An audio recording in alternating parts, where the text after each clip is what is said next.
दोस्तों एक बार फिर से स्वागत है आपका प्रजापति न्यूज में। दोस्तों जब हम सजाए मौत के बारे में सोचते हैं तो हमें लगता है इससे ज्यादा खतरनाक कुछ हो ही नहीं सकता। पर दोस्तों मौत की सजा से भी खतरनाक एक सजा है और वो है जिंदगी। एक ऐसी जिंदगी जिसमें इंसान को पल पल तड़पाया जाए। और ऐसा ही कुछ नॉर्थ कोरिया में होता है जहां जीते जी लोगों को तड़पने के लिए ऐसी ऐसी सजाएं दी जाती है जिनके बारे में सुनकर ही आपकी रूह कांप जाएगी। और आज की वीडियो में मैं यानी आपका दोस्त विशाल प्रजापति आपको नॉर्थ कोरिया के तानाशाह किम जोंग उन की उन्हीं सजाओं के बारे में बताने वाला हूँ। बस वीडियो में इसी तरह बने रहिए। लेकिन हाँ, वीडियो शुरू करने से पहले एक छोटी सी रिक्वेस्ट है।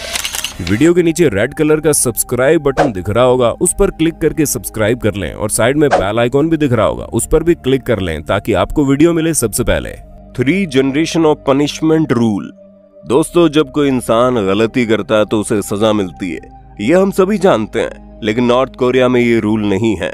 वहां अगर कोई गलती करते हुए पकड़ा जाता है तो उसे सजा मिलती ही है। उसके साथ साथ उसके पूरे परिवार को बंदी बना लिया जाता है। और इतना ही नहीं, परिवार में आने वाली 2 जनरेशन भी किम जोंग उनके बंदी बन जाते हैं, जिनसे दिन रात काम करवाया जाता है। खाने के लिए अनाज तक नहीं मिलता। इस तरह पनिशमेंट के दौरान पैदा होने वाले बच्चे न केवल शारीरिक रूप से बल्कि दिमागी रूप से भी बीमार हो जाते हैं। और कई बार तो सिचुएशन इतनी खराब हो जाती है कि बंदी बनाए गए परिवारों को जिंदा रहने के लिए चूहे जैसे जानवर तक को पकड़कर खाना पड़ता है, क्योंकि खाने के नाम पर उन्हें सूखी और कच्ची सब्जियों और आधे पके हुए चावल के अलावा कुछ नहीं मिलता।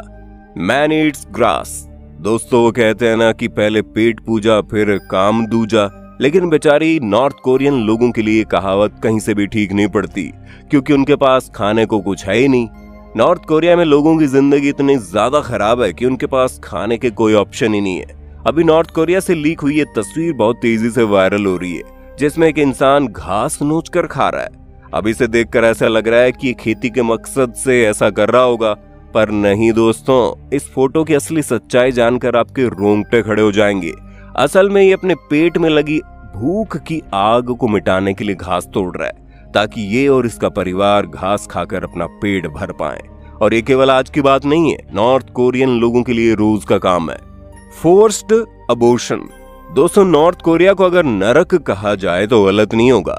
इस नरक से हर कोई निकलना चाहता है, लेकिन अफसोस नॉर्थ कोरियन सिटीजन्स को अपना देश छोड़कर जाने की इजाजत नहीं है।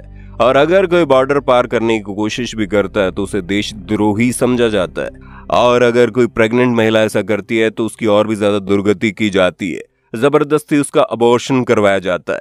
एक तरफ नॉर्थ कोरिया की महिलाएं अपने बच्चों का भविष्य बेहतर बनाने के उद्देश्य से भागने की कोशिश करती हैं, वहीं दूसरी तरफ अगर वो पकड़ी जाती है तो उन्हें अपने उसी बच्चे को हमेशा के लिए खोना पड़ता है। और जो महिलाएं कैसे भी करके बच्चे को जन्म दे देती है, उसके बाद न केवल महिला को बल्कि उसके बच्चे को भी जिंदगी भर इस देश के कड़े कानूनों का प्रकोप झेलना पड़ता है। Punishing for smiling. दोस्तों हमें मालूम है ये बात आपको नामुमकिन सी लग रही होगी, पर किम जोंग उनके साम्राज्य में हर एक चीज मुमकिन है। असल में किम जोंग उनके ग्रैंडफादर किम इल संग भले ही 8 जुलाई 1994 को मर चुके हों, लेकिन आज भी इसी दिन नॉर्थ कोरियन लोगों को शोक मनाना पड़ता है। इस दिन पूरा देश इकट्ठा होकर रोता है। और अगर 8 जुलाई के दिन नॉर्थ कोरिया में कोई भी हंसता हुआ दिख गया या फिर तेज तेज बातें करता हुआ दिख गया तो उसके खैर नहीं। ऐसा करने पर समझा जाता है कि वो अपने शासन से प्यार नहीं करता और देशद्रोही है। जी 8 जुलाई को नॉर्थ कोरिया में हंसना देशद्रोही साबित करवा सकता है और उसके लिए मौत तक की सजा दी जा सकती है। Soldiers labour. दोस्तों ये बात तो आप समझ गए होंगे, नॉर्थ कोरिया में आम लोगों से किस तरह जबरन मजदूरी करवाई जाती है। और नॉर्थ कोरियन गवर्नमेंट अपने सारे काम जबरदस्ती अपने लोगों से करवाती है। लेकिन क्या आप जानते हैं इस देश के सोल्जर्स भी यहाँ के प्रकोप से अछूते नहीं है। अभी कुछ ही दिनों पहले एक तस्वीर लीक हुई जिसमें नॉर्थ कोरियन सोल्जर्स मजदूरी करते हुए नजर आ रहे हैं। एक तरफ यहाँ के नौजवानों को जबरदस्ती नॉर्थ कोरियन आर्मी में शामिल करवाया जाता है और फिर न केवल उनसे घंटों ट्रेनिंग करवाई जाती है बल्कि ट्रेनिंग के बाद उनसे मजदूरी के काम भी करवाए जाते हैं, जिसका नमूना आप इन तस्वीरों में देख सकते हैं। Taking photos in prohibition. दोस्तों एक बात का शुक्र तो आपको मानना चाहिए कि आप भारत जैसे देश में जहां कुछ भी करने और बोलने की आजादी है, वरना नॉर्थ कोरिया में तो तस्वीरें लेना भी एक बहुत बड़ा गुनाह है, और जो इस गुनाह को करता है उसको वही सजा मिलती है जो हमारे देश में देशद्रोहियों को मिलती है। असल में नॉर्थ कोरिया की तानाशाह किम जोंग उन बिल्कुल भी ये नहीं चाहते कि उनके देश के हालात तस्वीरों में कैद हो। गरीबी, भुखमरी, लाचारी और किम जोंग उन की तानाशाही, ये सब कुछ अगर कैमरे में कैद हो गया और कहीं गलती से इधर उधर चला गया तो दुनिया भर में नॉर्थ कोरिया की बदनामी होगी। इसी चीज को सोचकर किम जोंग उन कभी भी अपने देश में तस्वीरें खींचने की इजाजत नहीं देते।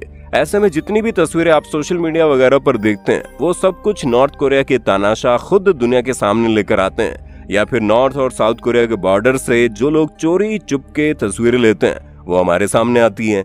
क्योंकि अगर कोई सामने से तस्वीरें लेता हुआ पकड़ा गया तो उसे मौत तक की सजा मिल जाती है। एशेंटी हाउस। दोस्तों, अब जो आप तस्वीर देखने जा रहे हैं उसे नॉर्थ कोरियन गवर्नमेंट लीक होने से रोकने के लिए कुछ भी करने को तैयार है, लेकिन जैसे तैसे हम आपके लिए तस्वीर लेकर आए हैं, और ये तस्वीर और किसी चीज की नहीं बल्कि नॉर्थ कोरिया में बने लाखों की संख्या में शैंटी हाउस की है, जिसमें हम साफ साफ देख सकते हैं कि यहाँ के लोग किस तरह के घरों में रहते हैं। आप खुद को खुशकिस्मत समझिए कि आपके पास ईंट पत्थर के अच्छे घर मौजूद है, क्योंकि नॉर्थ कोरिया में इस तरह के घरों में रहना लग्जरी माना जाता है, और जो सुख सुविधा आपको मिल रही है तो वो यहाँ के लोग सपने में भी नहीं सोच पाते। फिर चाहे वो अच्छा खाना हो, अच्छा पहनना हो। अरे जिस देश में लोगों को अपनी मर्जी से बाल तक कटवाने नहीं दिए जाते, उस देश के हालात कैसे होंगे आप सोच भी नहीं सकते। उस देश में रहने वाले लोगों की जिंदगी बिल्कुल थम सी गई है। इन लोगों ने अपने जीवन में स्मार्टफोन भी नहीं देखा, और इंटरनेट कैसे चलता है ये लोगों को पता ही नहीं है। तो दोस्तों, देखा आपने किस तरह नॉर्थ कोरिया में लोग अपनी जिंदगी बिता रहे हैं। पल पल चैन की सांस लेने के लिए यहाँ के लोगों को लड़ना पड़ता है, और ये सब देखकर हम खुशी खुशी कह सकते हैं कि सारे जहां से अच्छा हिंदुस्तान हमारा। बाकी आपका वीडियो पर क्या कहना है कमेंट में बताइए, और इसी तरह की वीडियोस को देखते रहने के लिए हमारे चैनल को लाइक शेयर सब्सक्राइब तो कर देना। हम फिर मिलेंगे नई वीडियो में, तब तक के लिए जय हिंद जय भारत। दोस्तों, आपकी स्क्रीन पे 2 और वीडियोस दिख रही हैं, जिसे देखने के लिए आप इस स्क्रीन पर क्लिक करें। दोनों देखिएगा, बहुत अच्छी वीडियो बनी है।